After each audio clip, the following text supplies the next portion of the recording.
It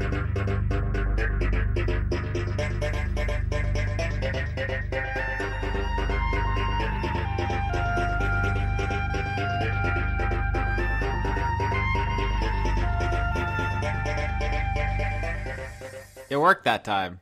I did it. Ooh, look, it looks good. Love that audio. Just jumped in. Hello, everyone. Welcome to Word Funk.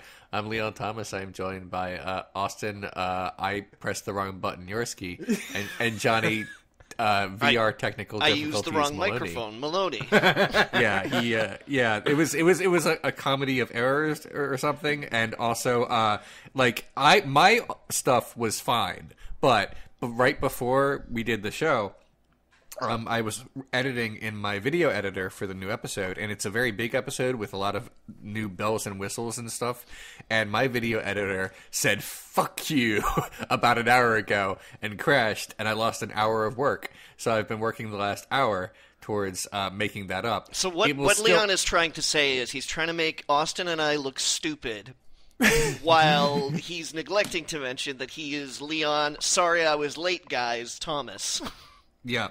I basically botched everything, or the thing botched it. Really, I did, because what I should do is, like, every 10 minutes or so save the program. But I forgot to do that because I was so in the zone. And you've heard of a runner's high, when you're running and you're running and you're running and you reach like a zen state and you're just like in the zone. This is what we call an editor's high, when you know you should have saved 10 minutes ago, but you're like grooving on these edits and you just keep going without saving, and then it crashes, and then you realize, oh, I'm bad at this. Yeah, I should do it. I should do a different career. Yeah, it usually comes at about, I think, 3 cups of coffee in is when it starts. Oh my. Okay, so I have like a couple things. So it sounds like today is gonna go real smoothly for us. Yeah. So I have things, but like, instead of like me just like trying to steal the spotlight like I normally do, and say my thing first. Do I normally do that? I honestly don't remember. Like, this is all a blur. But instead, I will say, if either of you have something you would like to talk about, you may. My stuff, I'll just wait. I mean, I'm always thirsty for your thing, Leon. I need the thing. I believe it. That's an early contender, by the way. Oh, I'm sorry. I didn't mean to. No, it's over. It's on audio now. It's saved. But no, if either of you have like a topic, feel free to jump in. I have a couple. I don't want to start us off on a downer. Is the thing? Right. No downers this week. This is a downer for your week. No, I mean we could definitely have downers. We could but if you don't want to start on one, that's fine. I have some. Like, it's not even that much of a downer. It's just I don't think the meds that I'm on are working. Big mood. No, yeah. Like I'm I've never heard Leon say big mood before. No, I mean, I've been there, Johnny. Yeah, I'm about 7 weeks in. All the literature that I've read, because I've read tons of literature. You can just imagine me at a Library of Congress building, me just pouring over 7 books that are all open.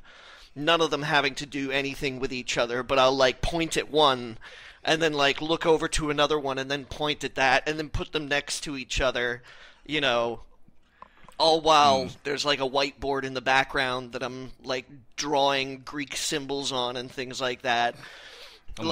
Says that after about 6 weeks of taking this stuff, you really should start to feel effects.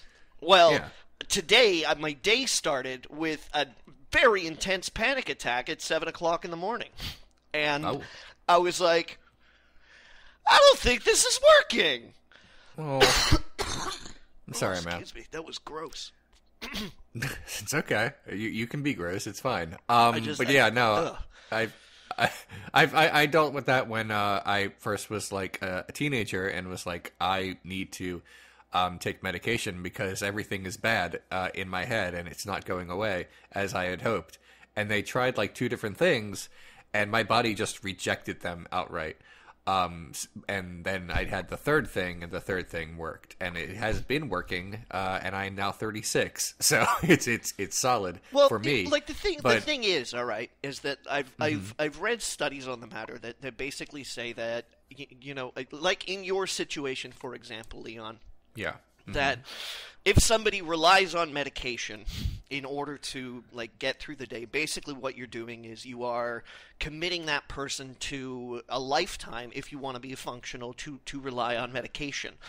But if somehow you can combine dosages of medication with regular amounts of therapy, which I have been doing but just have not been cutting itself, then chances are you can wean somebody off the medication, because at some point in time in the future I would like to nut. Okay, that's awesome, and I hope that happens for you. I guess.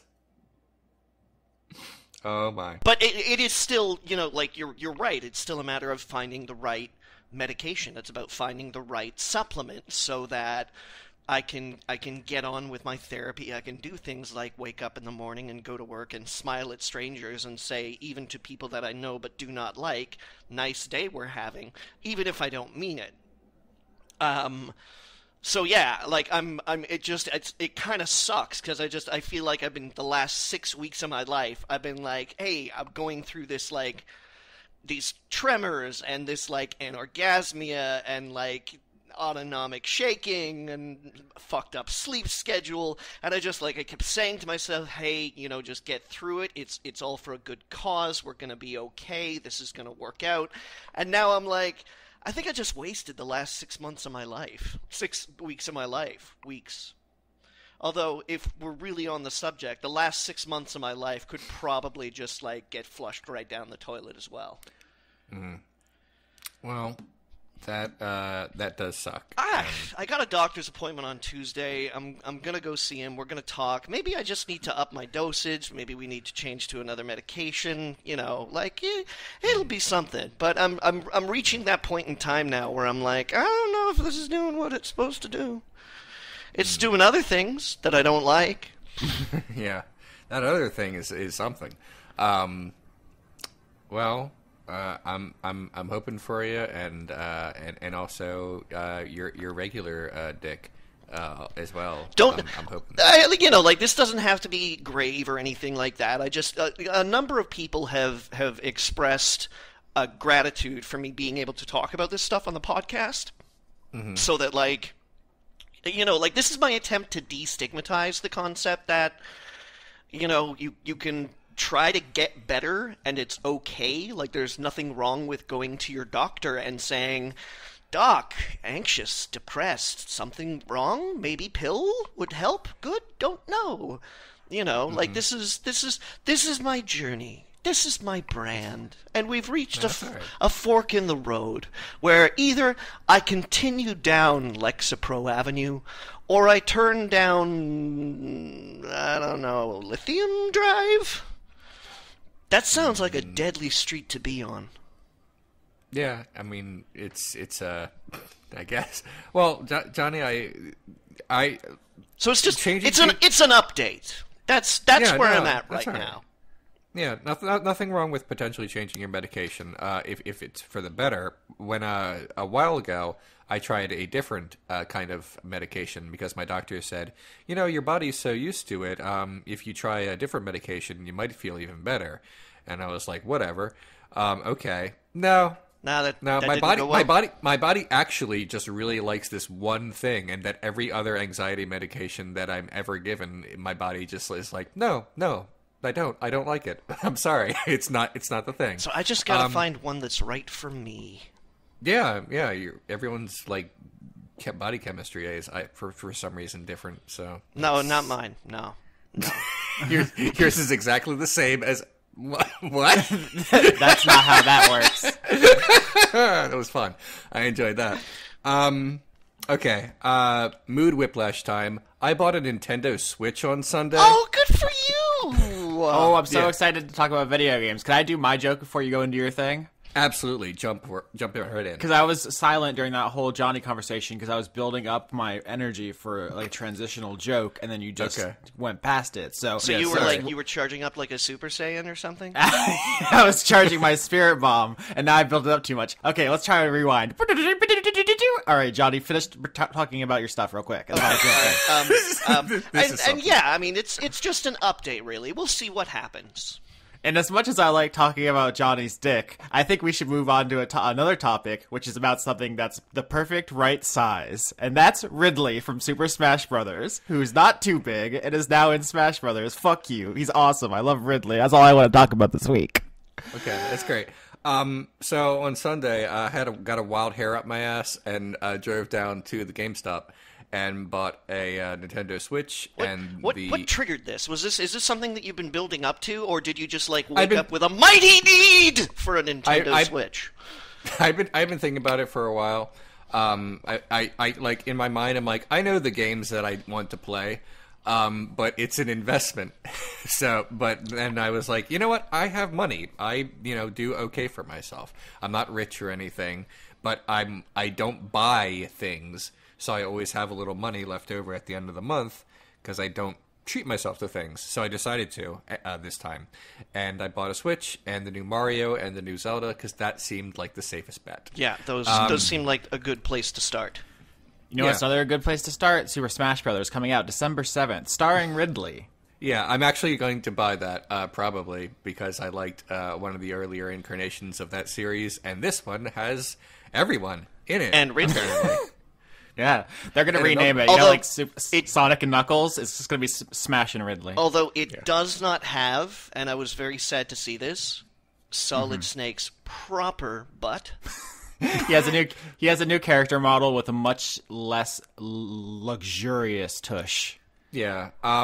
It's I can't comment because I don't know anything about Solid Snake's butt. Having almost never really dealt into that series, but I can say for that I have been enjoying the Nintendo Switch quite a bit. I really have only played Mario so far.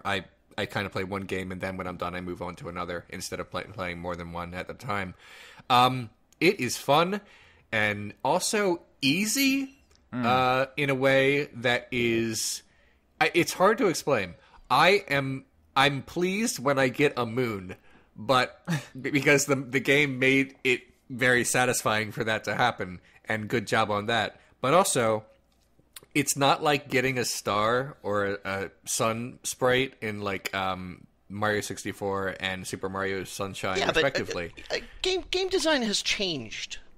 Yeah, what I'm saying is like when I got a star, I'm like, yeah, I did it. That's what I did today. But when I get a moon, I'm like, oh, there's one. And it's not as satisfying because the challenge isn't there. But again, I really am enjoying myself. There were 120 stars in Mario 64. There are like 999 moons in Mario Odyssey. So it's just like it's economies of scale, right? At a certain point, there's diminishing dopamine returns on what is a very well designed, delightful, just amazing game. But it's like, oh, there's another one. Oh, there's another one. Oh, there's another one. And it's like, yeah, this rules, but it's not special anymore. My only real concern about the lack of difficulty in this game is that I'm going to be done soon, and I just bought it on Sunday. We're recording on Wednesday. I haven't played it all today, so over the course of Sunday, Monday, and Tuesday, I've gotten through, I think, most of the game. And I haven't been playing nonstop or anything, because I don't really do that.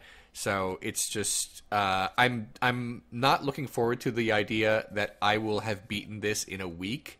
Because I was expecting more, and you know how I am, like, when the credits roll, I'm done. I don't want to go back and find 800 more moons. I want to get the minimum amount of moons to move on to the next level, and then be done when Bowser is dead. That's kind of how I am. Now, if you're like a collector type, or you obsessively want to like complete the game in 100%, this is definitely the game for you because, like Austin said, there are a lot of them, I guess. But for me, I just looked it up. There's 836. Jesus, I thought you were exaggerating. No. How are there that many? When I never mind. I said. Yeah, Leon, I just want to tell you, I beat the game in like 2 or 3 days. The critical path is very short. Where the game really shines is in the after the credits stuff, which is not Leon's bag, but there are some really cool, like the level that opens up after you quote unquote beat the game is awesome, but you may never see it. If there are more levels, then I will accept that the game really isn't done. Mm-hmm. But like, The moment you're it's made forced that so any kid can beat it, but that adults could then like go into the harder stuff. So Leon, what I glean from what you're describing right here is that as far as you consider when the credits roll is when you have to start like redoing content, like doing the same levels over again, as opposed to being confronted with new things. That's when you consider a game to be done? Is that right? I consider it. When the credits roll, it's not that I'm like ready to play the game again. I mean, I'm done playing this game probably forever. But in this case where Austin says critical path, you get the credits at some point in time, but then a level opens up. Even though the credits have rolled, you do not consider the game done. Is that correct? Yeah, I mean, if there are more levels, then yeah, I guess I will keep doing them, because then it just seems like the credits are an illusion. The game unlike games, to you. Yeah, unlike games that I'm accustomed to.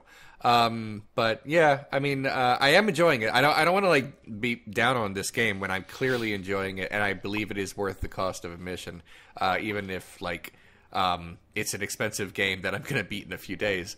But yeah, it is good, and I like it, and I like the controller. I was really upset when I opened the box and there were no instructions for how to put it together. It just said plug it in, and I'm like, but what if I screw it up? And then it like guided me through on the screen instead, which again I was not expecting, because that is not a thing for me that I've experienced before. So it was fine. That reminds me of that infamous Her Story forum post. How do I know when the game's over? And the dev answered, "It's over when you're satisfied." And the person responded, "How do I know when I'm satisfied?" Oh, it's just like, do you need so me, bud? Modern. Yeah. Oh my. Tell me how to reconcile with my feelings, game dev. Should I save my Breath of the Wild thoughts, because I just beat it? If you're going to play it, though, we should just have an episode about that. I want to hear what Leon thinks about it, because it does not... I mean, despite the fact that Nintendo has, I think, the best chance to elicit delightful reactions from Leon, Breath of the Wild does not seem like his jam. Yeah, but I do love Zelda. That's that. Well, what do you love about Zelda? Can you like boil it down to some? What's your factors? favorite Zelda game? Ooh, that's hard. I mean, you can. This is not like I'm not gatekeeping here. I'm not going to hit you with a hammer or something if you no, it's fine. Pick the wrong one. Like if you have two or something like that, or as long as you don't say Phantom Hourglass, we're fine. I didn't. I've never played any. The Minish portable. Cap. No. Yeah. Minish Cap's good. It is good, but I don't think it deserves to be anyone's favorite. No. It's hard to pick. The first one and A Link to the Past and Twilight Princess are ones I like a whole lot. Ooh, I think you just upset Austin. Twilight Princess is one of my least favorites, but it's not because it's bad. It's just because it just feels like it has no ambition. It just feels like they're trying to do the same thing again. I'm like gonna go hard at you for that. I mean, obviously, Link to the Past is phenomenal in the original game. As long as you had Nintendo power, a lot of fun. For a long time, Majora's Mask was my favorite because the premise is just so cool and wild. It is an incredibly difficult game, especially for children. I don't know, they wouldn't do that these days. But actually, my new favorite is Link Between Worlds on the 3DS, which is just, what if Link to the Past was better? That's the premise of the game, and it works. So, okay, I feel like Twilight Princess is what if Ocarina of Time was better. But anyway, that's definitely what they tried to do, and it's just like, oh, I've seen this before. But for me, like, Ocarina of Time was not like a big moment for me. So the fact that there's one that's better, but also I wiggle my finger a little, and I'm a wolf sometimes, I think, was cool. Basically, I was trying to think about what about Zelda games I like. They're delightful. That's what. I like I basically just like the world that they're in. It's fun, and and I like puzzles, but I like I have a question for you. Yeah. How do you feel about wanting to fuck a shark? There's a very fuckable shark in Breath of the Wild. I've seen memes. I've seen memes. Quote Leon Thomas. I've seen them all. Yeah. So I'll find out, I guess. But yeah, I'm looking forward to playing Breath of the Wild. But I'm a one game at a time kind of person. So only when I'm completely satisfied with Super Mario Odyssey, I will put it away and take out my next very small dot of a game and put it into the thing. While trying not to break it. The little LSD tabs of games. Yeah. What the hell? Storage size is fucking amazing. I have this, 2 years ago or something like this, I bought this fucking USB drive. It is literally the size of, my thumbnail. Basically my thumb around the nail. It is that dimension. 128 gigabytes. Look, Nice. I'm impressed by the fact that they can fit it all into something that small. I just don't know why it needs to be that way at all. Because I'm gonna break it at some point. I was really worried. Like when I opened the box, and I didn't follow video games up, so I opened the box and did not expect this at all. I expected it to be like a cartridge, and then it was this, and I was like, oh no, what am I gonna do? And then when I had to put it into the thing, I'm like, okay, one of two things is gonna happen. I'm gonna put it in correctly, or I'm gonna put it in the wrong way, not know that, and then it's going to break. And I got lucky. You heard it here first, folks. Leon prefers a bigger carbon footprint over frangible... I don't even know what the fuck I'm talking about. I haven't even seen a Switch card in person. Oh, they're very... So. They're like the size of my thumb. It's more economical for purposes of creation and shipping, and it's a way more environmentally friendly way to do this. And they're cute.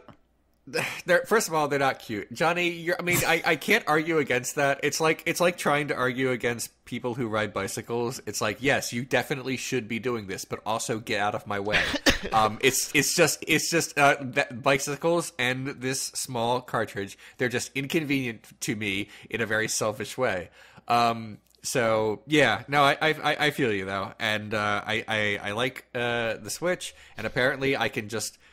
I watched the E3 press conference dealy, and apparently I can just play a game for free on Switch called Fortnite that everyone likes. So maybe I'll do that. I don't know if that's going to be your jam, Leon, but by all means, I absolutely hate it. But here's the thing: the price is exactly what I want. Someone just said you could have something for free, so I'm definitely going to download it. Leon playing Fortnite is one of the 7 seals mentioned in the New Testament. Leon streaming Fortnite is the next one. What if he becomes a fucking the next Ninja, the next PewDiePie, just streaming Fortnite? Everyone knows Renegade cut. Hey, did you know? Fun fact: he used to do videos on YouTube about movies. Famous Fortnite streamer Leon. Yeah, I'm definitely not going to do that. So, but yeah, I like this, and I am. My only problem with the Switch is apparently I have to charge it, but, Did you just hear the sentence you said? So, that is a thing I have to do. Okay. But it's whatever. I'll just, it's fine. It's not like I'm going to play it so often that I'm going to be like, oh, I've been playing for 6 hours and now I have to stop. That's not me at all. So it doesn't matter. I'm just worried that I'm going to screw that up at some point. Wait, do you play docked or undocked?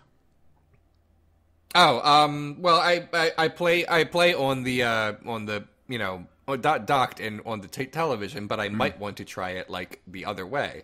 Okay, gotcha. Yeah, I pretty much exclusively play the other way, in bed in a blanket burrito. So. Oh, okay. Yeah, I would hate to do that. I just mean at some point maybe I would want to take it to a convention or something. Gotcha. Okay. But yeah, it's fine, and that's it. That's all I got. Well, unfortunately for you, Leon, it was E3 this week, so everything I have to talk about is also video games. It's fine. It's fine because I'm following it kind of. All right, this is the video game episode. Buckle up, motherfuckers. First of all, Ridley's in Smash. Second of all, nothing else fucking matters, idiots, because Ridley. God damn it. I saw a video of 4 Ridleys. Else, Austin. And they were fighting each other, and it was everything I wanted. Yeah, there's some other stuff. Assassin's Creed Odyssey, you can play bisexual man or bisexual woman. In Last of Us 2, they had a gay kiss. It was pretty good. People were into that. Battlefield 5 seemed to have some gay characters. I'm just listing off gay stuff. That's all the only other news I guess that matters. No, that's fine. Beyond Good and Evil 2, they're crowdsourcing art for it. Joseph Gordon-Levitt got on stage and was like, we're going to pay a little bit for you guys to do a lot of work for us that would cost way more for us to do it the normal way. And people were weird about that. I should say weird. People were holding them accountable for that, I should say. Yeah, people were rightly upset.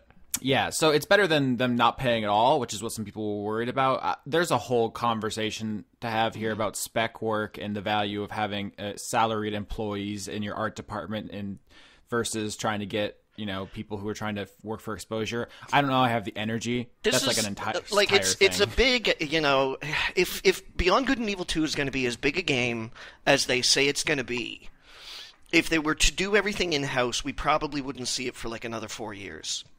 Art is super, super expensive. But you know what else? It's very, very hard. And they should definitely be paying people more money to do it. Like, part of the problem is that let's say you spend a whole bunch of time doing art for it, you submit, you don't get accepted.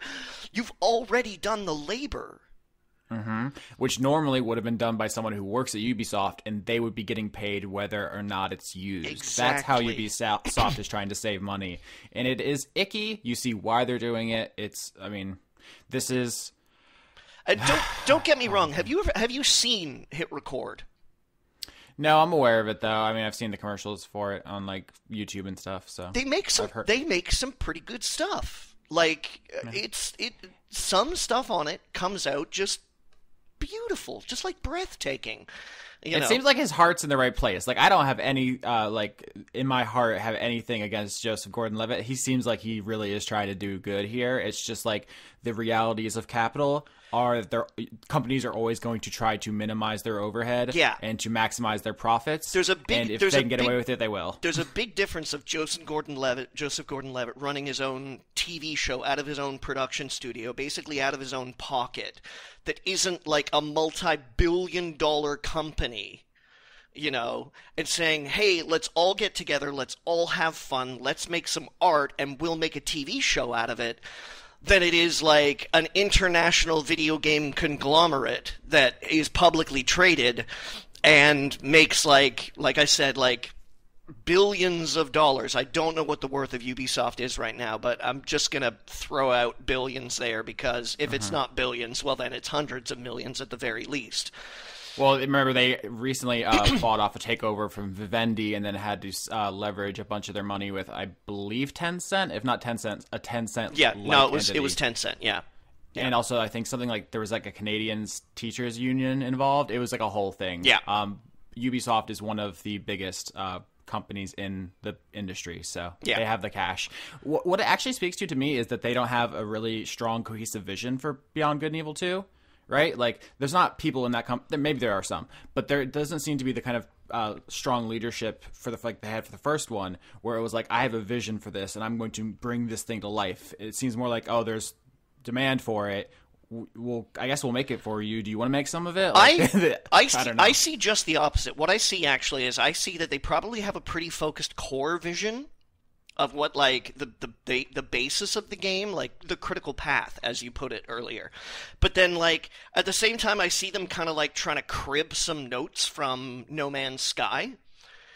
But then, like, when you look at No Man's Sky and just be like, look at the vast amount of completely empty content that it provides to you, I see this as them trying to write their way around this. If they can be like, oh, geez, imagine if we could hire, like, 100 more artists who get paid $500 a piece to, like, give something to us that, on top of all the artists that we have working in our own studio right now, we can layer the galaxy so that nothing quite comes off looking like, oh, well, gee, this looks just almost exactly like the last planet I visited, except it's purple.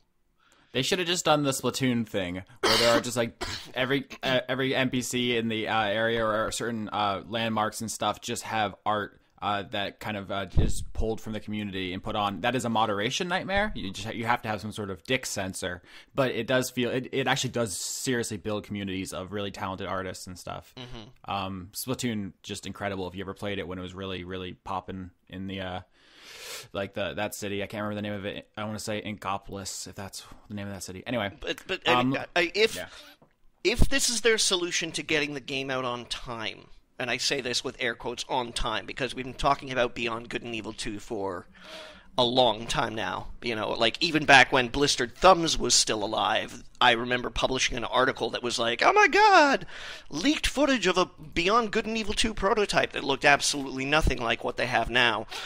But, like... Several times that game has been thrown in the trash and restarted from scratch. Yeah, so I'm thinking to myself right now, if Desolé, who I think is still the guy who's working on it, is that right? Or no, it's not Desolé. Desolé is the Assassin's Creed guy who keeps getting fired from Ubisoft. Yeah, he has quite a career. Who is it? It's the guy who does. I know. I should have looked this up. Fuck.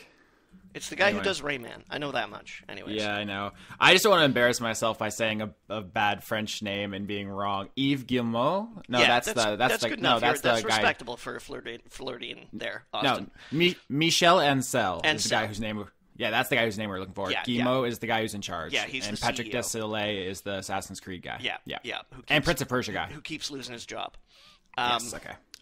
So Ancel has been running this game for years now. Years and years and years. And at some point in time, I'm willing to bet that Ubisoft would come down on him and say, look, we've spent too much money on this.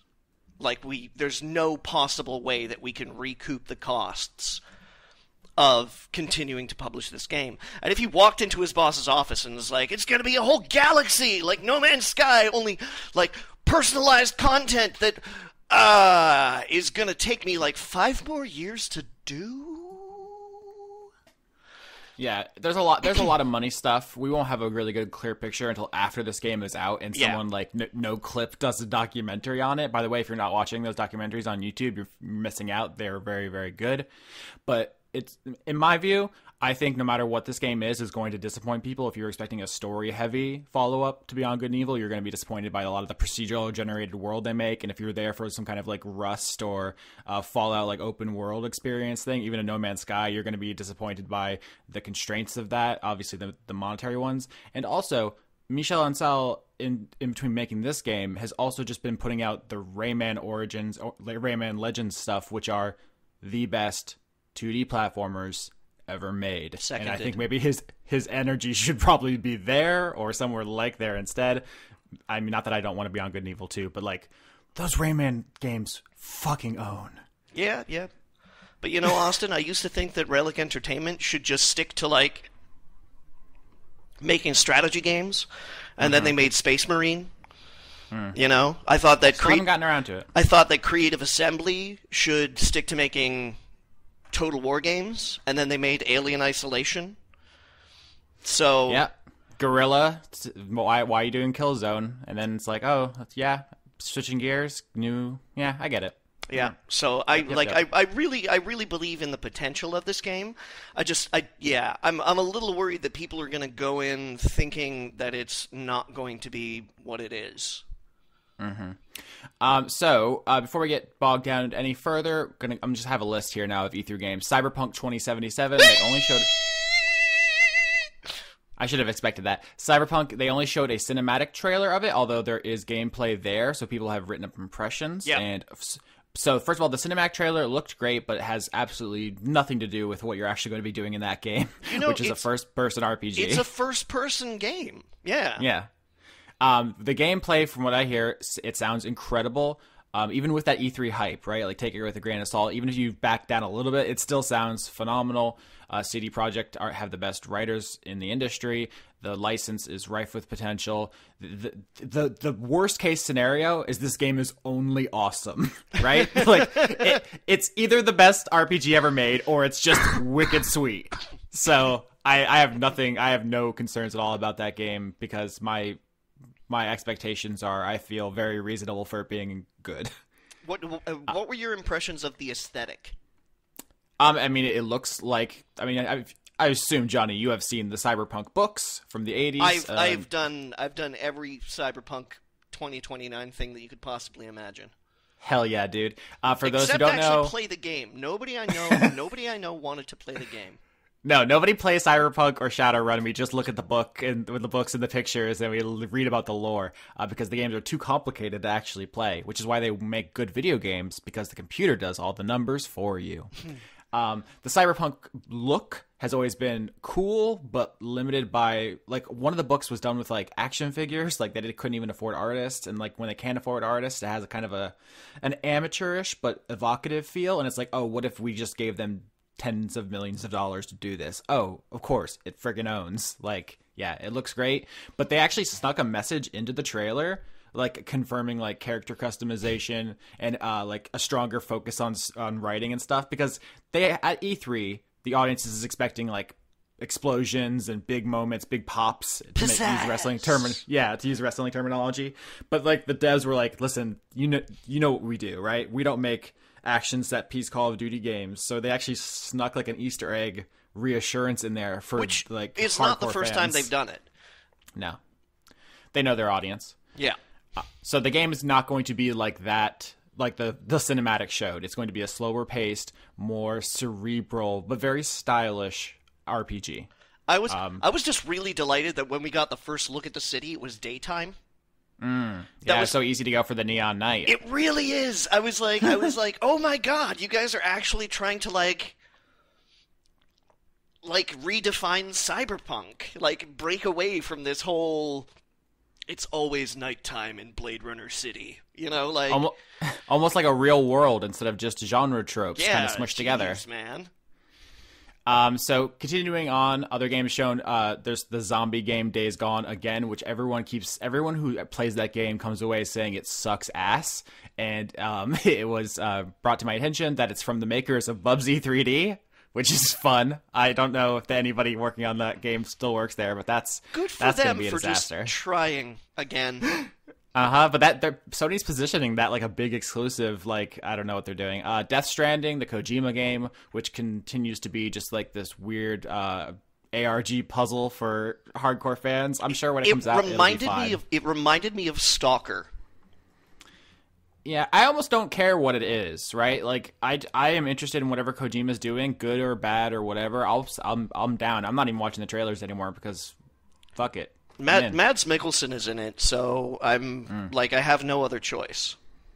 Devil May Cry 5 was confirmed. I'm sure I'll play that eventually. Not super excited. Any thoughts? I mean, it's a game where a guy stabs demons with a sword. I feel kind of weird that they went 1, 2, 3, 4, 1, 5. Yeah, I mean, video game numbers. Fallout went from 4 to 76. Battlefield went 3, 4, 1, 5. I mean, what are you gonna do? Also, canonically, Devil May Cry 3 is the earliest one in the timeline. That game is still very, very good. Let's see here. Tom Clancy's The Division 2, which looks... Can we just talk about how they keep pretending like it's not political to have a paramilitary group just gun down American citizens? Or like how David Cage's games come with no message? I mean, I don't know how far we need to go down there, but like in the first game, you were in like a pre-terror or post-terrorist attack New York, and like one of the developers was asked by a reporter like what influence they took from 9/11, and they said like, oh, we hadn't even thought of that. It's like, okay, well, I'm not sure I trust you to make this thing you're making. And Tom Clancy's Division 2 looks very similar because now they're in DC. And it's like, are you excited to shoot looters? And it's like, okay. Doom Eternal, they didn't show anything but a logo, but the other Doom was good. Mm-hmm. Dying Light 2, I heard the first one's very good. I haven't played it, though. It is. If you get it for PC, let's play it together. Okay. Elder Scrolls 6, they only showed the logo and a landscape, didn't tell us anything. Yeah, there was a lot of logo work from Bethesda there, wasn't there? Yeah, I just watched the No-Clip documentary about the making of Fallout 76, and in it they talk about how they're moving people onto Starfield, their next their space RPG. Yeah, and then after which we got a logo. Yes. After that is Elder Scrolls 6, and it's probably going to be next gen. Like, that's how far out Elder Scrolls 6 is. Don't expect anything from that game anytime soon.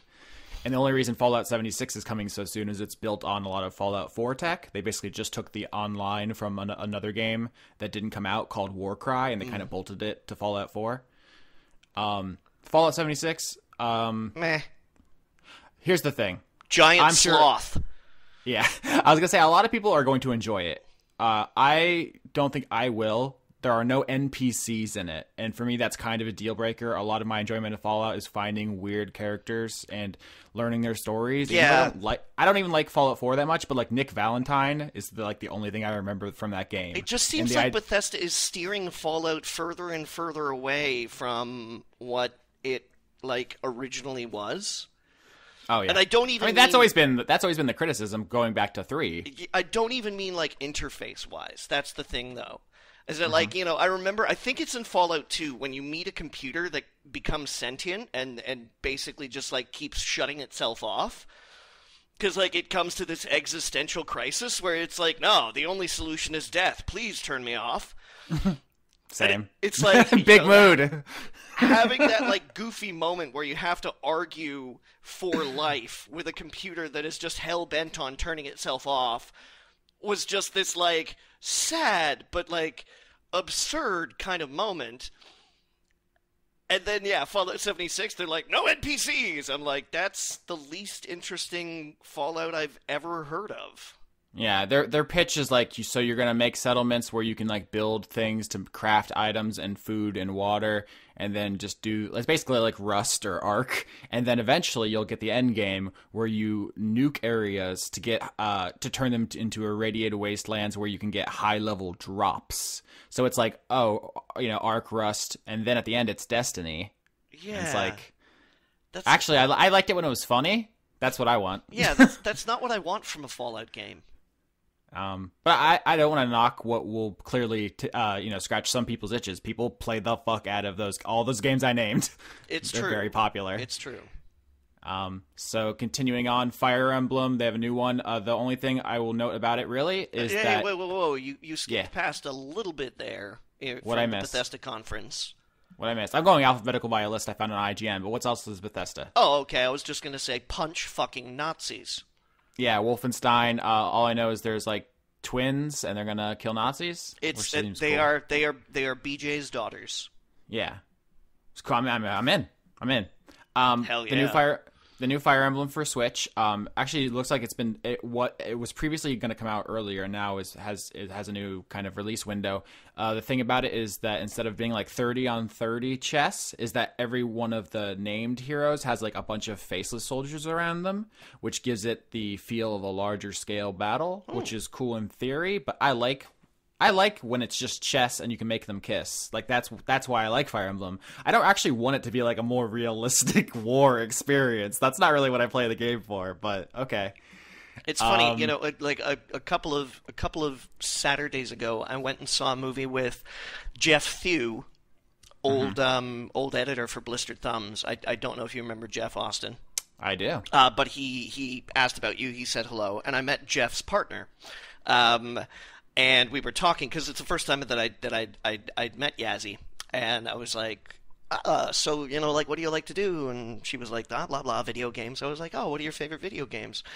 She says Fire Emblem, and Jeff says but and this is the kicker here is that she doesn't like Final Fantasy Tactics. I was oh, you like to make them kiss. Mm-hmm. She's yeah. I'm I know a guy. Yeah, fair. It is like XCOM, but they can kiss. And some people like the XCOM part more, and some people like the kissing. Speaking of kissing, here's a weird thing. BioWare is the kissing company, right? They make the games where the people kiss. And in their new game Anthem, they announced no kissing. And everyone was all right, who gives a fuck about this shit anymore? And then Ubisoft got up there in our new Assassin's Creed, you can kiss. And everyone's hell yeah! Maybe it's just the people I follow on Twitter. But queer Twitter was fucking blowing up at the Assassin's Creed presentation. Hell yeah, I would die for Cassandra. I'm gonna smooch all the ladies. This rules. And then BioWare is you know how we made all those really cool queer aliens you love? Now everyone's robots and they shoot. And then crickets. No one gives a shit. Anthem does not look very good. No, I have no faith in that. EA acquired BioWare, I said, like, I know the stereotype about EA acquiring studios and making them bad, but it's kind of, maybe it's overblown. Let's have a little bit of optimism. No, they totally did the exact thing everyone expected. Well, I was expecting as long as the two doctors stayed on board, right? I was like, as long as they retain creative control of what's going on, then I'm sure we'll be okay. And then that suspicious 1 year flagpole came up, and they were like, bye! Yeah. I was like, oh, that's how it's gonna be. Yeah, and it's no secret that Anthem is basically an attempt to bite Destiny's style, even while Destiny is looking like it has an uncertain future in the loot box landscape we find ourselves in. So I have no faith in that game. I'm looking here some other shooters that I don't think our audience is particularly interested in. Gears 5, Halo Infinite. Although I do know some guys who work on Gears 5, so good luck to them. I mean, those games are all fun to play and well made. I have nothing against them. It's just not something that I lose sleep over. Like, is Marcus Phoenix going to shoot the alien? Like, I assume he is. Probably could use more kissing. Yeah, listen, I would be into that. Okay. Make Marcus and Dom kiss. Yeah, anyway, there's a game called Ghost of Tsushima, made by Sucker Punch, the Sly Cooper infamous people. That looks like almost like a successor to Bushido Blade, that looked surprisingly good. I'm open to it. I want to see more. I think it has potential. Hitman 2, the Hitman license is now over with Eidos is it EA or I don't know. No, whoever, it's IO Interactive, but because Square Enix sold it to them. Yeah, they let it go with the creator, which was just like class move.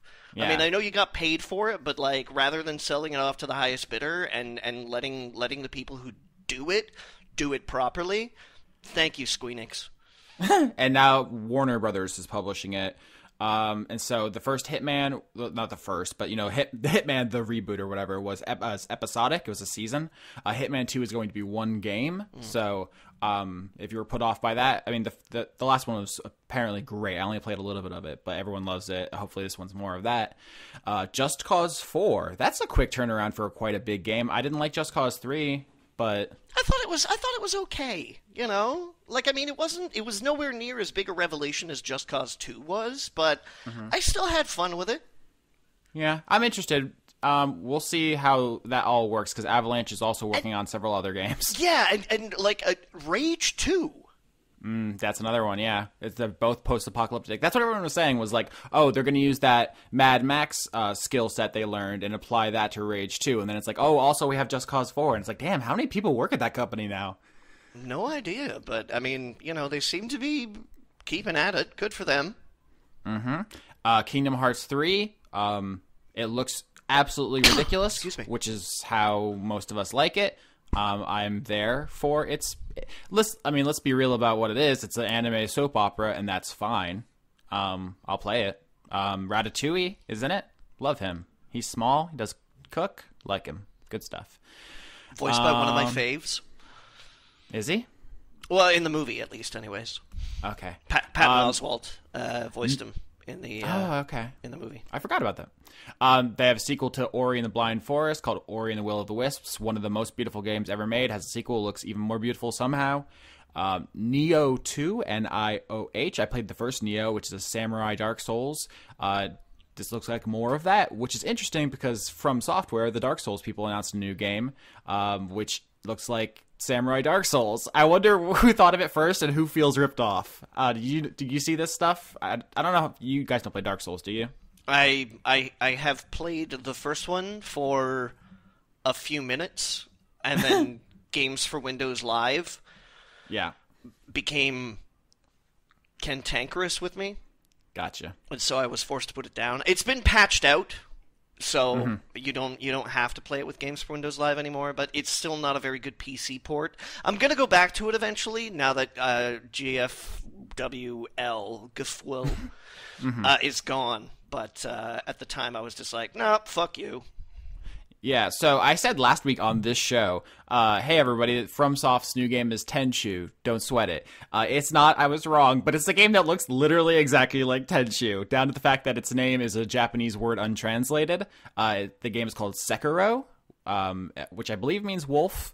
Tenchu means like divine retribution or something. So it's the same company making a game that looks very, very similar, and it's Dark Souls-esque, but with more stealth elements and no multiplayer, is my understanding of the Sekiro game. So it's FromSoft doing samurai action RPG. There's a grappling hook. The guy has a robot arm. It's set in the 1500s. It should be fine, but I was, of course, always holding out hope that it was secretly Bloodborne 2, and I just didn't want to admit it into a microphone. I wished it was Bloodborne 2, but it's not. The weird thing about Sekiro is it's not published by Sony or Namco Bandai. It is published by Activision Blizzard. Which, if you don't know what that means, I think is pretty interesting because you look at the cultural cachet that Dark Souls have, and you see all these other publishers and platform holders trying to get in on it. Sony paid for Bloodborne. That's theirs. They own that license. Activision, one assumes, just ponied up a bunch of money to say, hey, can we have our own Dark Souls? So good for them. Let's see. Any video game thoughts, Leon? I haven't heard your voice in a while. Did you see any video games you liked? I'm probably going to play the new Smash Brothers. I kind of want to play the new No More Heroes, but it doesn't look like a regular No More Heroes game. It looks like a completely different thing, but with the character I like. It's a mini game collection, basically. Yeah, maybe he says that if the game hits, then he'll be able to make No More Heroes 3, which sounds like blackmail. A little bit.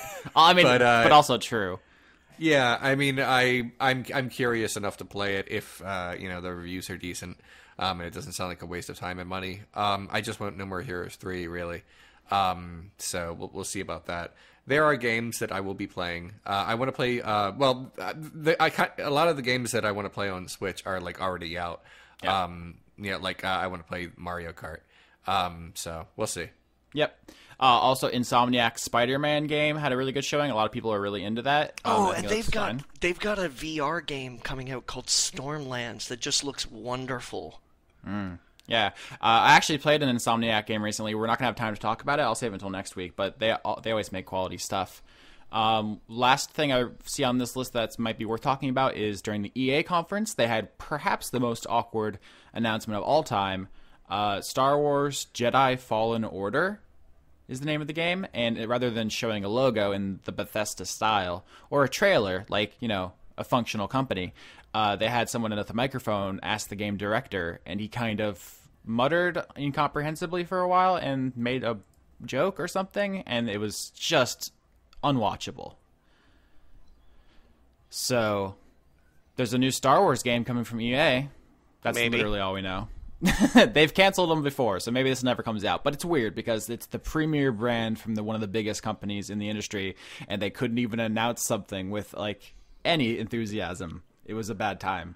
Also, speaking Disney of is going to rip that license away from them. It's a matter of time. They're trying to rush them all out the door before they get cut off from the pipeline of money. I would say, speaking of the conferences, when we used to talk about E3 every year really in depth, one thing was I feel like if you listen to those, you get a sense that I have some kind of anti-Microsoft bias or something. I just wanted to go on record here. Microsoft did have the best conference. They came out and they had a pretty clear vision. They announced the acquisition of a bunch of studios. They're bolstering their lineup. They have some new digital strategies. Their conference was better than everyone else's, and I just want to be cards at the table there. Nintendo's only really focused on a couple games, even though they're great. It was, very limited in focus. Sony really didn't have much to show that we didn't know existed. EA was hell. Ubisoft, there was a good dance, and a guy crashed through a podium. That was funny.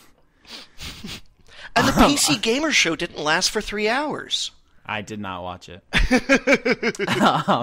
But yeah, so all in all, there is good stuff coming out of E3. We all are less connected into gaming as we used to be, I believe. I think that's fair to say. Maybe Leon's a little bit more in recent times, but there was a time he was like a video game guy. So yeah. Yeah. Now, before we move on, though, I want to talk about a game that I just learned about like a week ago or something like that. I don't know if it was at E3 or something, but I would like people to look this up. I would like you two to look this up. Okay, It is called Beware. I don't know where it's landing. I know it's coming to PC, but it's a horror game. It's a driving horror game. Where like you're in a car driving through like a small town or something, and then at some point in time headlights appear on the road behind you.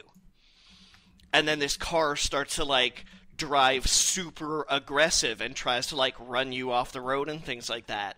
But you can't see who's in the car because the headlights are like blaring in your rearview mirror and things like that.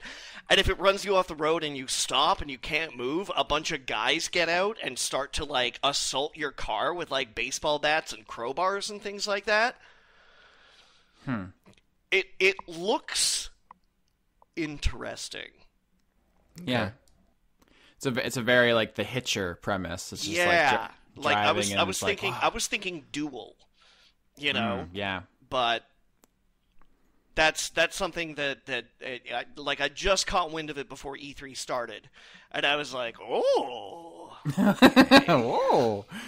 One last video game. There's a new Tomb Raider, which maybe didn't raise anybody's particular interest because it's a game where you just shoot a bunch of people. However, the developers have gone out of their way to explain that this time one of the things they're trying to explore is the morality of tomb raiding itself. So like you go into this culture where like there aren't. It's like contact resistant is the term for it. Like people who don't want outsiders coming in, like in like, you know, tropical rainforests or like, you know, Indiana Jones-esque situations. And it's like, does it belong in a museum? Like, who are you to tell us what to do with our artifacts? Yeah, so I don't know if they're gonna deliver that, if it's gonna land, but they're trying it, which actually makes this, I think, the most interesting Tomb Raider game maybe of all time, because before we just all kind of had to just assume she was doing the right thing by going to places and taking their stuff. So I'm keeping my eye on that. Although that wasn't really what the first Tomb Raider reboot was about. Yeah, it wasn't really about what it was supposedly about either. It was like every time in the reboot series, at least, they pitch it as like she was just a girl and now she's going to be traumatized to become this hero. And it's like, actually, she just kills a lot of people. Yeah. And then like, she just kills a lot. In the second game, it was like, now she's a woman. Now. She's got to kill people. She's got to kill people to become more woman. Yeah. So, I don't know. We'll see. Leon, you haven't talked very much. I'm sorry about video games. Do you want to say anything else before we go into questions? I am also sorry about video games. We should be. Not to Leon specifically, just overall. Mm-hmm. Yeah. I had a thing, but it's not a big thing. I'd rather just jump into questions. All right, here's one. So Toshiro Kuru, our question guru, asks, thoughts about California splitting into multiple states? It's not going to happen. Possible outcome predictions. So before I get into this, I just think it's worth mentioning that the person who's pushing for this really hard, like the most prominent campaign for this, is someone who kind of wants to do it in order to get Silicon Valley to be its own like tax exempt Atlas Shrugged thing. So like it's coming from a place of grossness. And Leon, you just yelled "not going to happen," which is understandable. But there are, I want to say, even if it will never happen, if it's not possible or likely, there are benefits to such an arrangement that are worth thinking about. Notably, that California is just bigger and more populous than the majority of like states, right? Yeah, it's like how, wild how that it's much, one thing. Here's a question for you, Austin. How much of that state geographically produces money? Yeah, so that's something to think about. There's a couple of really important centers of population, and then there's a lot of like desert and nothing. So it would have to split into like Los Angeles is the center of one new state made out of California, and like San Diego is a different one or something. I'm not well versed enough to discuss that, but it's something worth thinking about because as this country is kind of terraformed by politics, we are kind of held hostage to the Constitution, which allots senators to a state, no matter their size or population, as the last two Republican presidential election wins have shown. I'm in a pardon me for jumping in here, but I'm in a unique position to actually have observations regarding this because many years ago, back in the 1990s, Quebec wanted to separate from Canada. They felt like their cultural identity and our national identity were not necessarily at odds with each other, but were in fact very distinct. And I would have been perfectly okay with a Quebecois separation, if not for a few requests or demands that they had made that were like, this is what's going to happen. They wanted to become a new country, but still use the Canadian dollar. So not contribute any money to the GDP of Canada or anything like that, but the Canadian dollar would still have it'd still be their official currency. They wanted to retain Canadian passports. They wanted to have, like, soft borders with Canada. Like, it was this whole thing where it was like, we want to be our own country, but we also want to actually make sure that we keep all of the good things come from being an already established country. So, gimme. So, like, for California to be like, yeah, let's break up into a bunch of states, or for one guy in California to be like, yeah, let's break up into a bunch of states, I don't think they know quite what that means. Yeah. I mean, the actual practical, like, doing the thing would be incredibly expensive and time-consuming and a pain in the ass. But... Because then what has to happen is which health insurance companies are going to now be operating within the new California Republic, if you will. I think that is the name of one of the proposed states. Let's be clear. California is not trying... Well, let me rephrase that. This referendum is not about California seceding from the nation. It's just being three different states. There is a completely separate movement to secede from the nation. But but even do you think there's a movement in every state to secede from the union? I bet, low key. I used to live in Texas. There's a little bit of that in Texas. Mm-hmm. It's not a big thing. It's not. Nothing catches national headlines except in Texas and in California. Oh, there's some in the west of Canada. They want to call it Cascadia. That sounds like a magical kingdom. Right, it's like, welcome to Cascadia, traveler. We have free healthcare and also parks. Okay. But it's just wild that California has the 5th largest economy of any country. Like, it's just one of the most powerful entities, and it's just, because of the way our system is set up, it is just as equally powerful as, like, Rhode Island in many contexts. And it's just like... All right, so maybe we need to revise some of these 300-year-old rules, but it's too hard. It's too hard. All right. Leon, for you, Cyrith asks, any predictions for Money in the Bank pay-per-view this weekend? Like, which member of the New Day will compete, parentheses? Johnny? Wrestling. I think Big E is going to compete in Money in the Bank. Kofi Kingston has done it a bunch.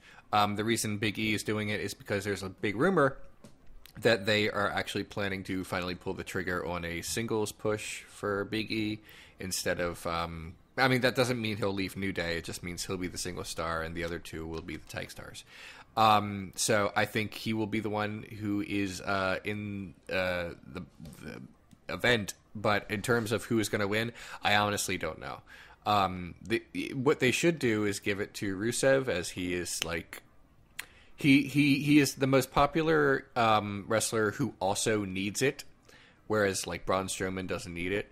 But I just don't know if WWE is ready to pull the trigger with him. They keep going back and forth whether or not they want him to be a good guy or a bad guy, depending on the week.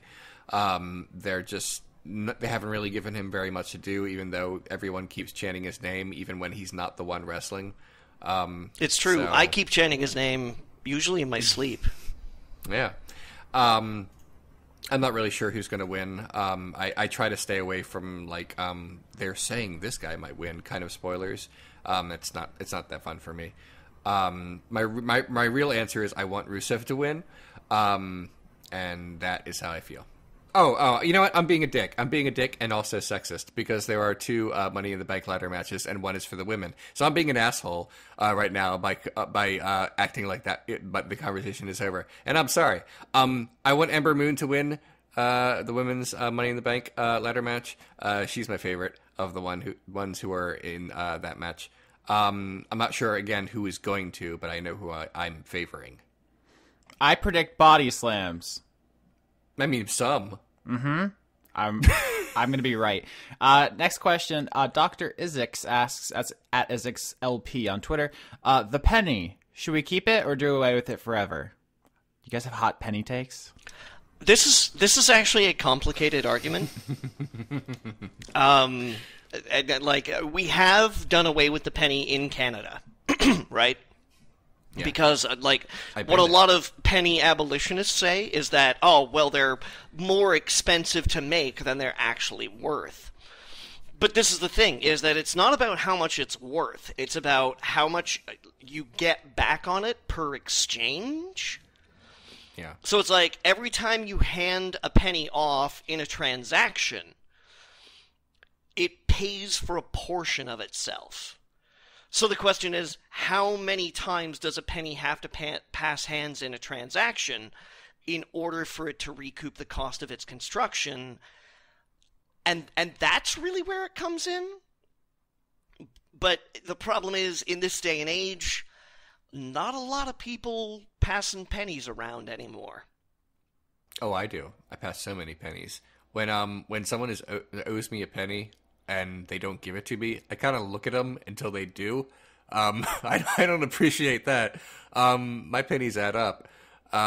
So, I mean, I get what you're saying. There's like an economical argument here, but when someone owes me 4 cents and they just don't, I guess I'm a little bothered by that because I guess they assume that I won't want it. I definitely do.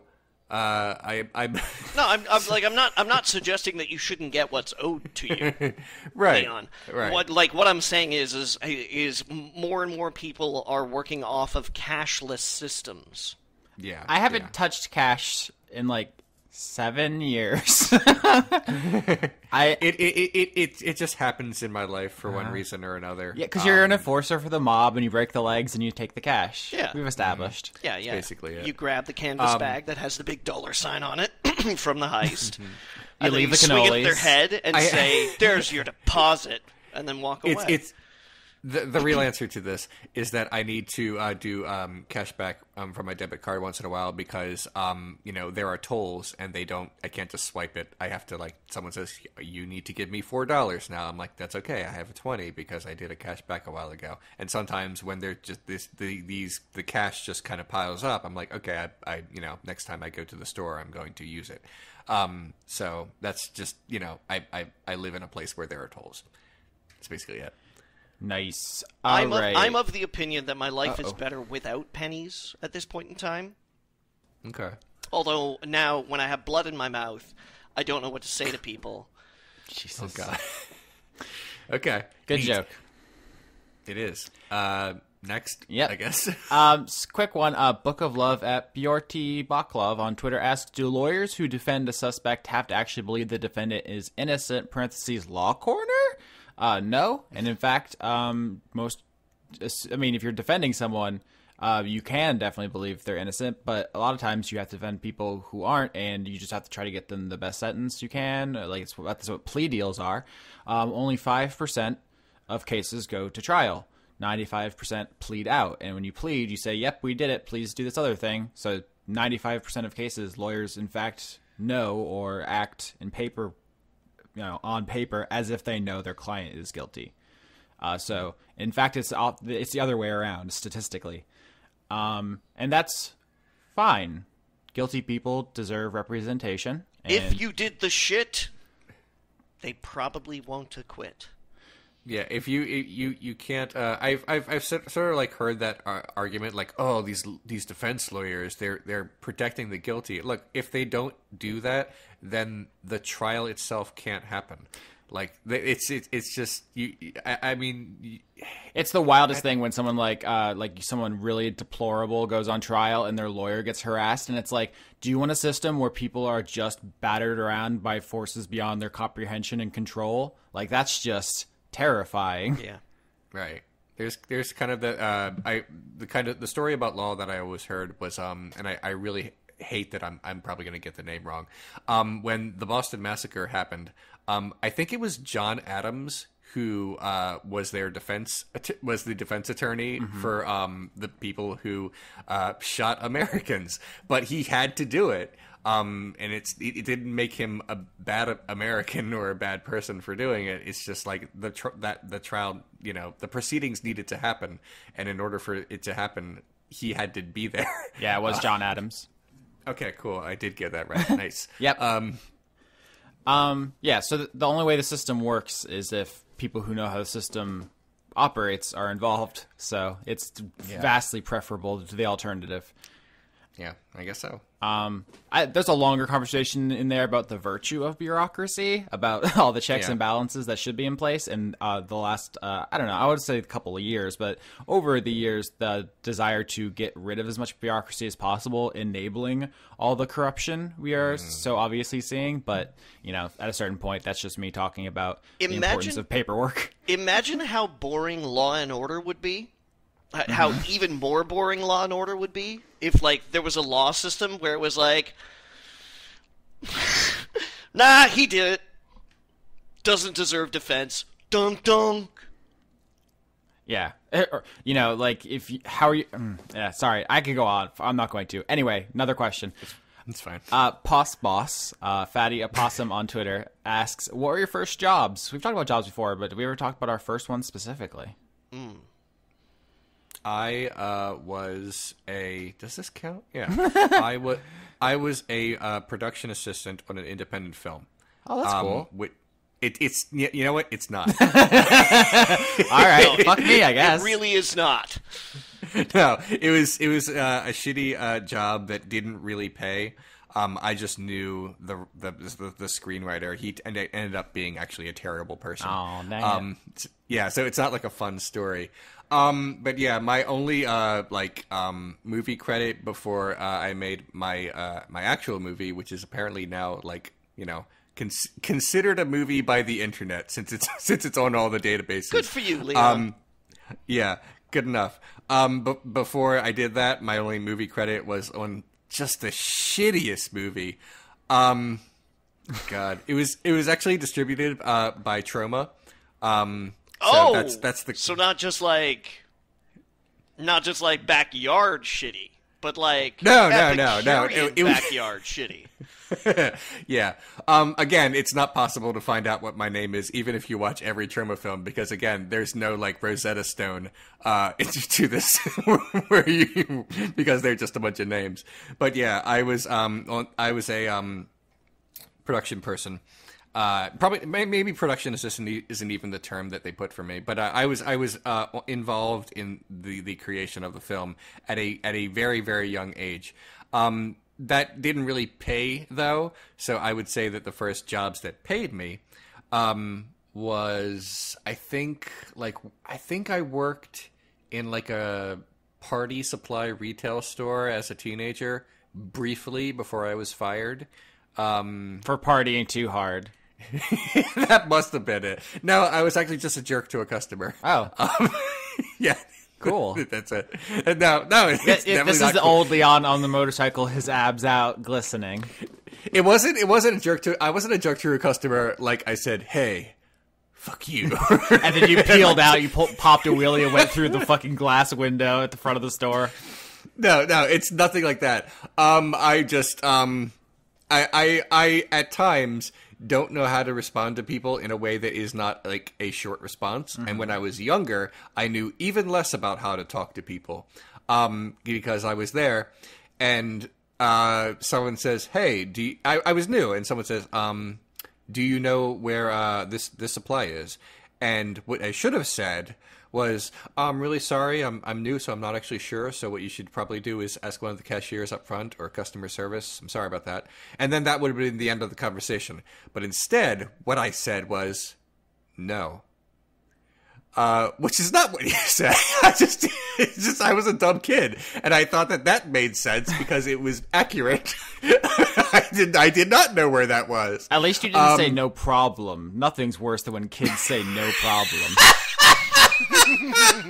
That's really what's eating at our society's fabric, tearing it apart, is people not being just super deferential and groveling in service positions. Yeah. But yeah, I was fired because I didn't realize that was like not an okay thing for me to say. And that's basically it. That's a psychotic standard to hold people to. You said an accurate thing. I'm mad now. Well, if I had said no and then looked sad about it, maybe it'd be different. But because I just matter-of-factly said no. It just sounded like I was being a dick. It sounded like you were having a genuine human interaction with someone instead of genuflecting for your social betters. Yeah, I guess. But yeah, it's whatever. I got fired, and the manager said, we can either let you stay for the rest of the day, or you can leave now. And I said, I'll just leave. Yeah.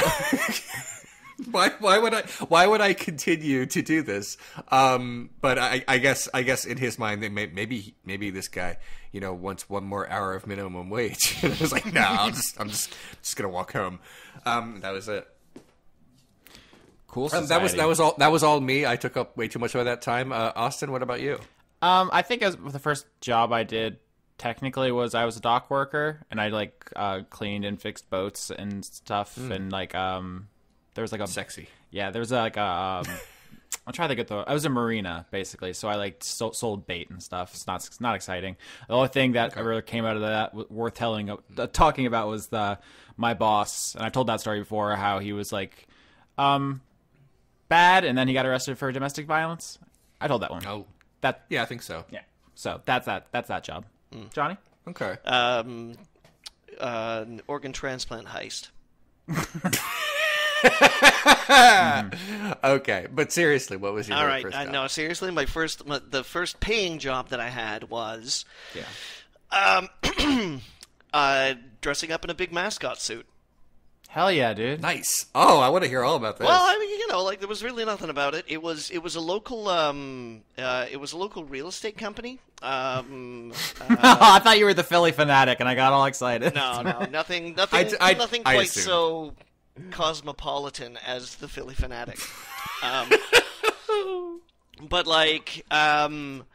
there's a middling worldwide bicycle run that happens in White Rock in Canada, which is pretty much adjacent to the town I grew up in.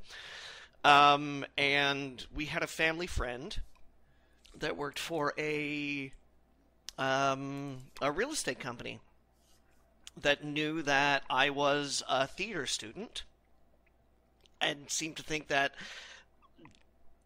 was a good enough reason to ask me to dress up as a gnome. So I put on a big fucking fuzzy-ass gnome suit and would wander around, tour to White Rock, and take pictures with kids and do silly little dances and wave and give people the thumbs up and stuff like that. And yeah. Okay. Johnny, you said you took pictures with kids. Please tell me there are pictures. I don't have any. Oh.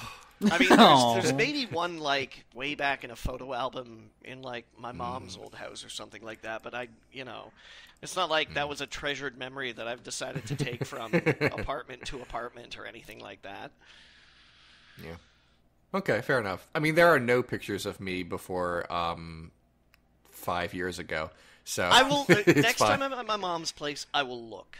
All right. Ooh. All right. I already have a great picture of Johnny in drag. It's one of my most cherished possessions on my computer. So this will be good too. Me and Leon both have Johnny altars where we have various pictures of Johnny in just different costumes. We cut stuff out of magazines. We kind of play dress up with him. It's good. Yeah. They both know that I'm an autumn, so. All right. Next question. Let's go.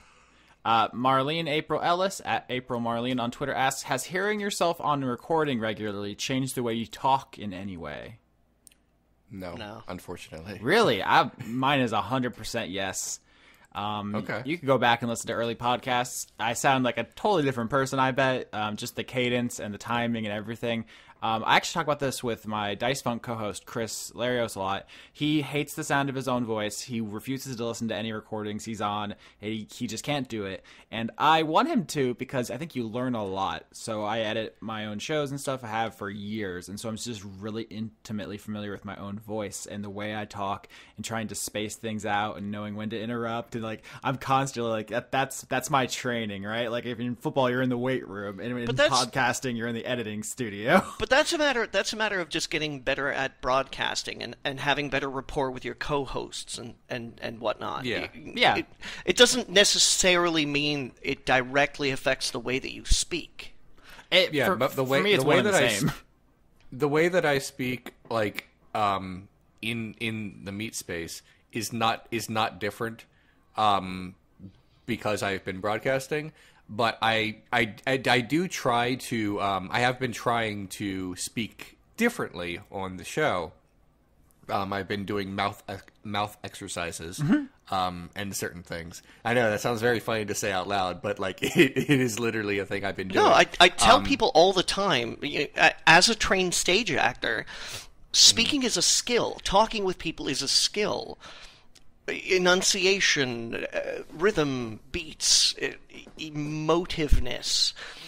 Yeah. These are all things that we can train. I have said that if you want to get into broadcasting, one of the best things that you can do is just speak aloud as an exercise. I read aloud all the time because it's about exercising those muscles and cadences.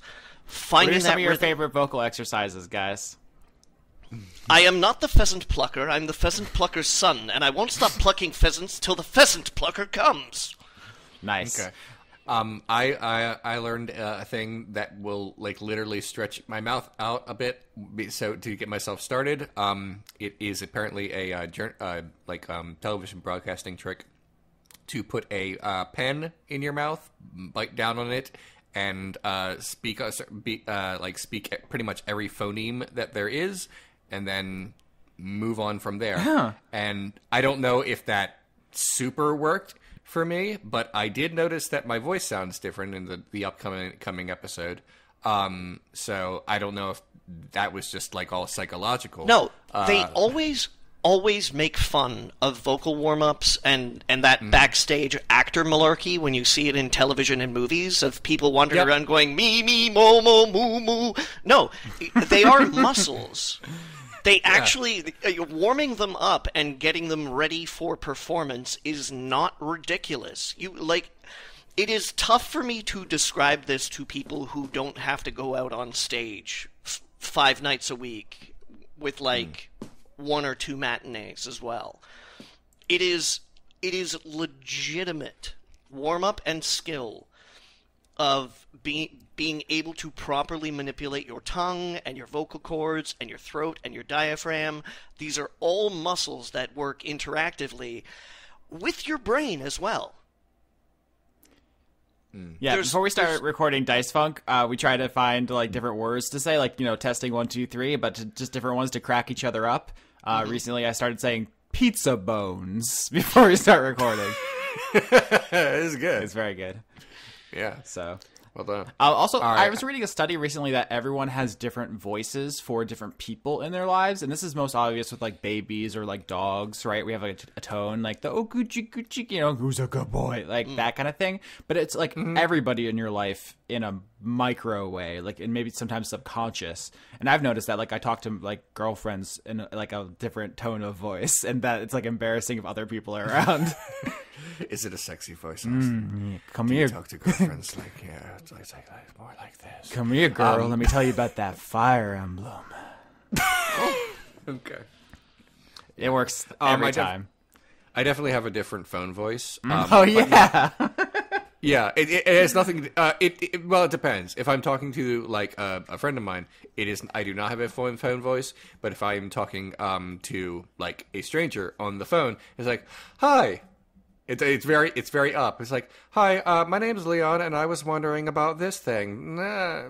it's not as groany that I the way I normally talk. I'm not. I guess I'm not sure exactly why I do that. I guess I always sound tired. Which is a thing people say, and I want them to know that I am invested in the thing that I'm going to ask them. There's a related phenomenon, code switching, which is about using different voice and like different words as well as tone for like different groups. Most notably in America with racial groups. There's a movie about this, which is out. It's not out widely. It comes out in theaters in July. It's called Sorry to Bother You. Yes, Lakeith Stanfield. It's a black telemarketer who adopts a white voice to talk to people on the phone, and he becomes like wildly successful. It looks really good. I haven't seen it. Like the trailers look incredible. But yeah, there's like definitely like, here's how I talk to my friends, and then there's like, yes, I would like to sell you something. Like it's like a totally different voice. I think actually Steve Buscemi plays the white, like it's a different actor dubbing over him or something. It's great looking. But yeah, cool. There's a lot of things, voices and stuff. A lot of it's subconscious, so you don't even realize. But I'm just like so used to my own voice at this point. I actually do totally recognize how it's changed over my podcasting career. To get back to the question, I am way more emotive with you guys than I am with people at, say, work. Yeah. At work, the most you're going to get out of me is usually about this. Yeah. Well, that's because like, we're delightful and they suck. What can I do for you? Oh, really?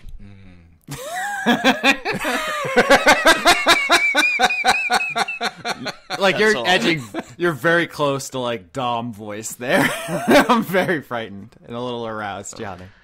But it's true. I have a wall that if you don't make it past the wall, that's the vocal range you get. Okay. That's it. All right. Hey, great to see you. Oh my god. Guys, I really have to go because I'm like behind in my work now. Because I screwed up. So we should probably wrap up. Is there anything you guys want to say before we go? I really love you guys. I love you too, Johnny. We didn't get a question. I just accidentally closed the page. But someone asked, what's the first character you're going to play in Smash Brothers? They phrased it, which one are we going to force you to play? But since you're just going to get Smash of your own volition. I like playing it. I like playing as Pikachu. He's cute. Have you seen Pichu? He's in the game. I will try to play Pichu, but like I'm like a sort of creature of habit. And when I played Smash Brothers Melee, I pretty much exclusively played Pikachu because I learned how to do Pikachu stuff. I love Pikachu stuff. I was like, okay. When you say learned how to do Pikachu stuff, what you really mean is you've learned how to say Pika in a delightful voice. Mm-hmm. Yes, that's exactly it. Right. That question was by Thanos Demands Your Sandwich at Egregious Knives on Twitter. Just there's a lot going on in that getting name. My sandwich, and they're all a lot to unpack there. Okay. We should go. Yeah, we should. That's it. Pikachu. Pika. Oh gosh. 1, 3. I'm ready. Pikachu. I'm just trying to decide what Leon's version of Pikachu stuff is and how he would perceive it. No, I just mean I learned Pikachu's moves. That's literally it. Like how to win a game as Pikachu. He's got the moves like Pikachu. Mm-hmm. Yeah. To master the Pikachu, you must become the Pikachu, Leon. I mean, I guess. Let's leave. I really have to go. On 3.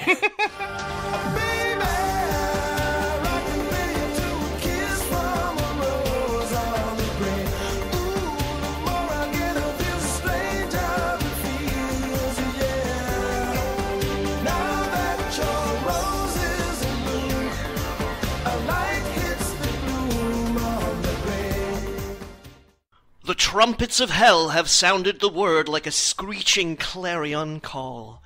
The trumpets of hell have sounded the word, and the word has been heard by all. The trumpets of hell have sounded the word, and it reaches the heavenly skies. Come angels, come demons, come half-breeds too. The devil is taking a bride. And out of the pearly gates they come in a file, 2 by 2. For when the devil takes a bride, there's none that dares refuse. And Jesus himself, he leads the way down through that starless night, with Virgin Mary at his left side, and Joseph on his right. And then comes Adam, and then comes Eve, and saints move close behind. And all the gentle and all the good in an endless column they wind. Down, down to the pits of hell, down from the heavens they sift, like fallen stars to a blood-red sea, each bearing the devil a gift.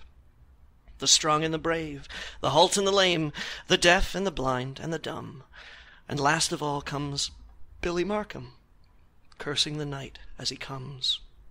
Hell's halls are decked with ribbons of red, the feast has been prepared, and the devil and bride sit side by side in skull and crossbone chairs. And the devil grins as his guests file in, for he is master now. And one by one they enter his realm, and one by one they bow.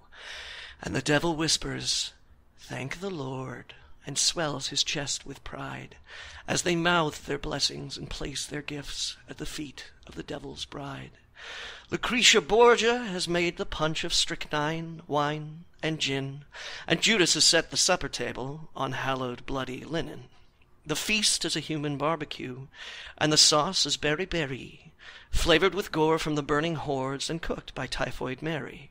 And everyone drinks of the bubbling brew, and off come the masks of virtue and sin, and the devil beams proud on the well-mixed crowd and cries, "Let the revels begin!"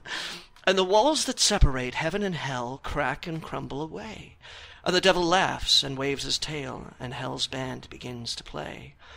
There is Nero madly fiddling his fiddle, and Gabriel on horn, and the black bitch of Buchenwald beating her drum, and Arthur Rank banging his gong.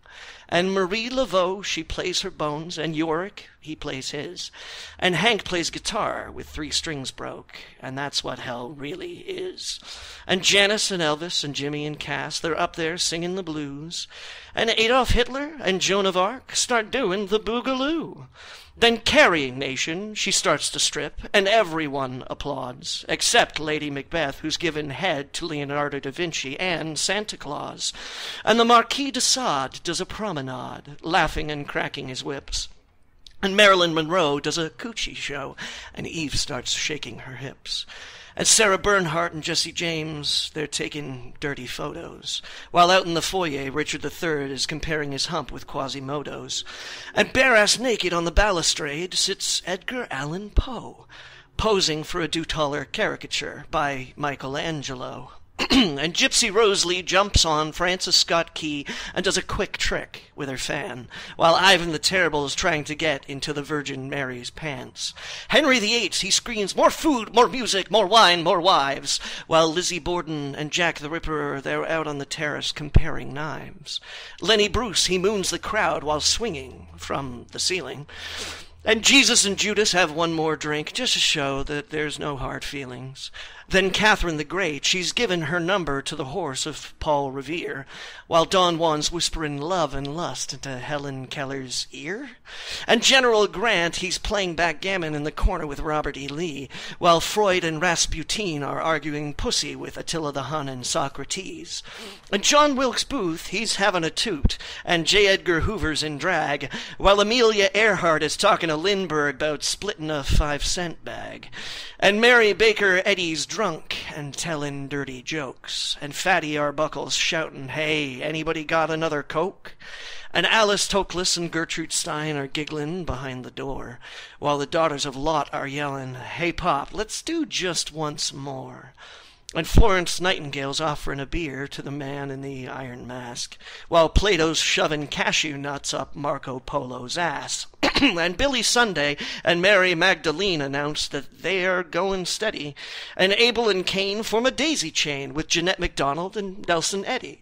Then Dr. Faust snorts too much coke and punches out Errol Flynn over some 13-year-old girl that they are both interested in. And Nero's laughing as he sets fire to Mata Hari's hair, while Oscar Wilde says to Billy the Kid, "Hey kid, let me show you round upstairs." And the devil, he drinks his boiling blood and glances side to side, from the eyes of Billy Marcum to the eyes of his own sweet bride. Then the music comes to a screeching halt, and the revelers freeze where they stand, as Billy Marcum approaches the throne and says, "May I have this dance?" Can this be Billy Marcum, sneers the devil, who loves only the chaste and pure? Now Billy wouldn't bow and kiss the hand of a woman he once called a whore. But whoever this poor lonely wretch may be, it is my wedding whim that no man be refused this day. Step down, darling, and dance with him. The devil grins and waves his hand. The music starts gentle and warm as the lady nervously steps from the throne into Billy Marcum's arms. And the guests all snicker and snigger and wait, and they watch the dancer's eyes as round and round the floor they swirl tween hell and paradise.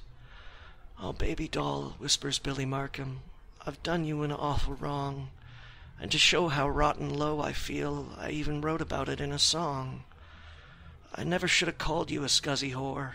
I never should have spit on your bed. And I never should have left you to burn here in hell just 'cause you gave the devil some head. But if there's any hellish and heavenly way that I can make it right, if it costs my balls over Hades' walls, I'll get you away tonight. And the lady smiles a wanton smile as round and round the room they swing, and she whispers low in Billy's ear, there is one little thing. Now the hall is empty, the guests are gone, and there on the rusted throne, hand in hand in golden bands, the devil and bride sit alone. And the devil stretches and yawns and grins. It has been quite a day. Now I guess it's time to seal our love in the usual mortal way. And the devil strips off his crimson cloak, and he casts his pitchfork aside, and he frees his oily two-pronged tail, and waits to take his bride. And his true love lifts her wedding dress up over her angel's head, and hand in hand they make their way to the devil's fiery bed. And her upturned breasts glow warm in the fire, and her legs are shapely and slim. And for the very first time since time began, the devil feels passion in him. Now for the moment of truth, he whispers, my love, my queen, my choice. I love you too, motherfucker, she laughs, in Billy Marcum's voice. And the devil leaps up and howls so loud that the fires of hell blow cold. Ain't no big deal, says Billy's voice. While we was dancing, we swapped souls. Now she's up in heaven, singing my songs and wearing my body too, safe forever in the arms of the Lord, while I'm down here in the arms of you. Why, you crawling crud, the devil cries, I'll teach you to fuck with my brain. I'll give you a child who weighs 95 pounds. You talk about screaming pain. Hold on, says Billy Marcum. I will be your wife only in name. You come near me with that double-pronged dick and I'll rip it right off of your frame. Not so loud, the devil whispers. If hell learns what's been done, they'll laugh me off this golden throne and damn me to kingdom come. And you've given me my true love's body with a hustler's soul inside. You know more of torture than I've ever dreamed. You're fit to be my bride. Well, don't take it so hard, Billy Marcum says. You know, things could be lots worse. Having her soul in my body, now that would be a curse. But you and me, we got lots in common. We both like to shoot the shit. We both like to joke. We both like to smoke. And we both like to gamble a bit. And that could be the makings for a happy marriage, since neither of us is ever going to die. We might as well start the honeymoon. You want to cut the cards, or should I?